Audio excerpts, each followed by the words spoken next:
Hello friend, मेरा नाम है अखिलेश और आपका स्वागत है हमारे यूट्यूब चैनल एग्जाम गुरु अखिलेश में। पहला क्वेश्चन, निम्न में से किस उपराष्ट्रपति की मृत्यु पद पर आसीन रहते हुए हुई थी? तो यहां पर सही आंसर हो जाएगा आपका कृष्णकांत जी। ऑप्शन नंबर ए बिल्कुल सही आंसर हो जाएगा। क्वेश्चन नंबर 2 देख लेते हैं। इसमें पूछा गया है राष्ट्रपति को पद और गोपनीयता की शपथ कौन दिलाता है? तो राष्ट्रपति को पद और गोपनीयता की शपथ मुख्य न्यायाधीश दिलाते हैं। आपका ऑप्शन नंबर ए इस प्रश्न के लिए बिल्कुल सही आंसर हो जाएगा। अगला क्वेश्चन देख लेते हैं। ये आपकी स्क्रीन पर आपसे पूछा गया है, संसद द्वारा पारित कोई भी विधेयक कब कानून बनता है? तो संसद द्वारा पारित कोई भी विधेयक कब कानून बनेगा? जब राष्ट्रपति के अनुमोदन उस पर हो जाएंगे। ऑप्शन नंबर यहां पर बी बिल्कुल सही आंसर हो जाएगा। अगला क्वेश्चन देख लेते हैं। ये आपकी स्क्रीन पर आपसे पूछा गया है, इनमें से किस अधिकार को डॉक्टर भीमराव अंबेडकर ने संविधान का हृदय एवं उसकी आत्मा कहा गया है? तो यहां पर सही आंसर हो जाएगा संवैधानिक उपचार का अधिकार है, इसको संविधान का हृदय और आत्मा कहा गया है। अगला क्वेश्चन देख लेते हैं। भारतीय संविधान के किस संशोधन अधिनियम द्वारा पंचायती राज्य व्यवस्था को संवैधानिक दर्जा दिया गया? तो पंचायती राज्य व्यवस्था को 73वें संविधान संशोधन ऑप्शन नंबर सी के द्वारा जो है संवैधानिक दर्जा प्राप्त हुआ। अगला क्वेश्चन देख लेते हैं। ये आपकी स्क्रीन पर, लिखित संविधान की अवधारणा सबसे पहले किस देश ने पेश की थी? तो सबसे पहले ये अवधारणा फ्रांस ने पेश की थी। ऑप्शन नंबर बी यहां पर आपका बिल्कुल सही आंसर हो जाएगा। जो क्वेश्चन आपसे नहीं बने उसका स्क्रीनशॉट जरूर ले लेना।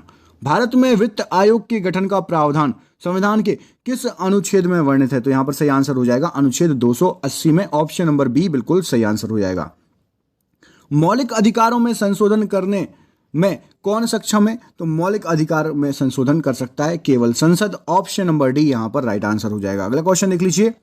भारतीय संविधान का कौन सा अनुच्छेद राज्य सरकार को ग्राम पंचायत के गठन का निर्देश देता है? तो यहां पर सही आंसर आपका हो जाएगा ऑप्शन नंबर अनुच्छेद नंबर 40 जो है राज्य सरकार को ग्राम पंचायत के गठन का निर्देश देता है। अगला क्वेश्चन देख लीजिए। निम्न में से राज्यों से लोकसभा में कुल सदस्यों की संख्या कितनी होती है? तो राज्य से टोटल 530 यहां पर सही आंसर हो जाएगा ऑप्शन नंबर ए। अगला क्वेश्चन देख लेते हैं। निम्नलिखित में से कौन सा एक लोकसभा का सर्वाधिक बड़ा निर्वाचन क्षेत्र है? तो लोकसभा का सबसे बड़ा लद्दाख जो है निर्वाचन क्षेत्र है। ऑप्शन नंबर बी सही आंसर हो जाएगा। अगला क्वेश्चन देखिए। भारतीय संविधान में मौलिक अधिकार को किस देश के संविधान से लिया गया? तो मौलिक अधिकार लिए गए हैं अमेरिका से। ऑप्शन नंबर सी यहां पर सही आंसर हो जाएगा। भारत का प्रधानमंत्री बनने के लिए न्यूनतम आयु क्या होगी यदि वह राज्यसभा का मेंबर हो? देखो, यदि आप लोकसभा से चुन के आओगे तो 25 वर्ष में भी बन सकते हो, लेकिन यदि आप राज्यसभा से चुनकर आते हो तो आपकी 30 साल की उम्र होनी चाहिए कम से कम। ऑप्शन नंबर सी सही आंसर हो जाएगा। राष्ट्रपति पर महाभियोग किस आधार पर लगाया जा सकता है? तो राष्ट्रपति पर महाभियोग संविधान के अतिक्रमण करने पर, मतलब ऑप्शन नंबर बी यहां पर सही आंसर हो जाएगा।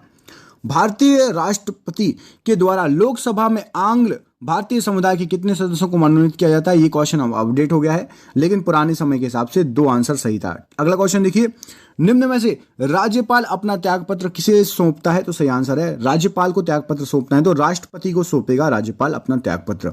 कोई विधेयक धन विधेयक है अथवा नहीं, इसका निर्णय राज्य में कौन करता है? तो इसका निर्णय करेंगे विधानसभा के अध्यक्ष। ऑप्शन नंबर सी सही आंसर हो जाएगा। अगला क्वेश्चन देखिए। किसी विधान परिषद की सदस्य संख्या उस राज्य की विधानसभा सदस्यों की संख्या के कितने से अधिक नहीं हो सकती? तो सही आंसर है आपका ऑप्शन नंबर 1/3 से अधिक नहीं हो सकती। ऑप्शन नंबर बी सही आंसर हो जाएगा। अगला क्वेश्चन देख लीजिए। निम्नलिखित में से राष्ट्रपति द्वारा राज्यसभा के सदस्यों को नामांकन का नियम किस देश के संविधान से लिया गया है? तो सही आंसर हो जाएगा आयरलैंड से लिया गया है राज्यसभा के सदस्यों का नामांकन। अगला क्वेश्चन देख लीजिए। निम्नलिखित में से योजना आयोग का प्रतिस्थापना किस से हुआ है? तो योजना आयोग अब चेंज होकर नीति आयोग हो गया। आपको कमेंट करके बताना ये किस पीएम के शासनकाल में हुआ था, योजना आयोग से नीति आयोग। और यदि आपको सन पता है तो सन भी कमेंट करके बताइए कि योजना आयोग से नीति आयोग कब बना। अगला क्वेश्चन देखिए। ये आपकी स्क्रीन पर आपसे पूछा गया है, निम्नलिखित में से भाषा के आधार पर गठित पहला राज्य कौन सा है? तो भाषा के आधार पर गठित पहला राज्य आपका आंध्र प्रदेश यहां पर सही आंसर हो जाएगा। याद रखिएगा, कई बार क्वेश्चन पूछा गया है। निम्नलिखित में से कौन किसी राज्य का क्षेत्र घटा या बढ़ा सकता है? तो राज्य का क्षेत्र घटाना बढ़ाना या किसी नए राज्य का निर्माण करना संसद। ऑप्शन नंबर ए यहां पर सही आंसर हो जाएगा। आपको पता है किस अनुच्छेद के तहत होता है? यदि पता है तो कमेंट करके बताइए, देखते हैं कितने लोगों को पता है। निम्नलिखित में से संघीय न्यायपालिका का उल्लेख किस भाग में दिया है? तो संघीय न्यायपालिका भाग 5 बिल्कुल सही आंसर हो जाएगा। ऑप्शन नंबर बी संविधान सभा के संवैधानिक सलाहकार कौन थे? तो संविधान सभा के संवैधानिक सलाहकार BN Rao, option number B बिल्कुल सही आंसर हो जाएगा। अगला क्वेश्चन देख लीजिए, भारत के विभाजन के बाद संविधान सभा के सदस्यों की संख्या कितनी थी? तो सही आंसर हो जाएगा 299। प्लीज वीडियो को लाइक नहीं किया हो तो प्लीज लाइक कर दीजिए। देख लीजिए क्वेश्चन बहुत ही शानदार लेकर आया हूं, लाइक देख लीजिए क्या है नहीं, और चैनल पर नए हैं तो हमसे जुड़ जाइए ऐसे ही क्वेश्चन पढ़ने के लिए। यदि राष्ट्रपति और उपराष्ट्रपति दोनों देश के बाहर हों तो उस स्थिति में कार्यभार कौन सा ग्रहण करेगा? तो सही आंसर हो जाएगा chief justice of India, supreme court का मुख्य न्यायाधीश, ऑप्शन नंबर सी यहां पर राइट आंसर हो जाएगा। अगला क्वेश्चन देख लेते हैं, निम्नलिखित में से लोक लेखा समिति में कितने सदस्य होते हैं? तो लोक लेखा समिति में सही आंसर हो जाएगा 22 सदस्य होते हैं, option number B right answer हो जाएगा। अगला क्वेश्चन देखिए, किसी विधानसभा में कोई धन विधेयक किसकी अनुमति के बिना नहीं प्रस्तुत किया जा सकता? तो सही आंसर हो जाएगा राज्यपाल के अनुमति के बिना। राज्यपाल राज्य का मुखिया होता है, जैसे आपको पता है प्रथम व्यक्ति कौन होता है देश का? राष्ट्रपति।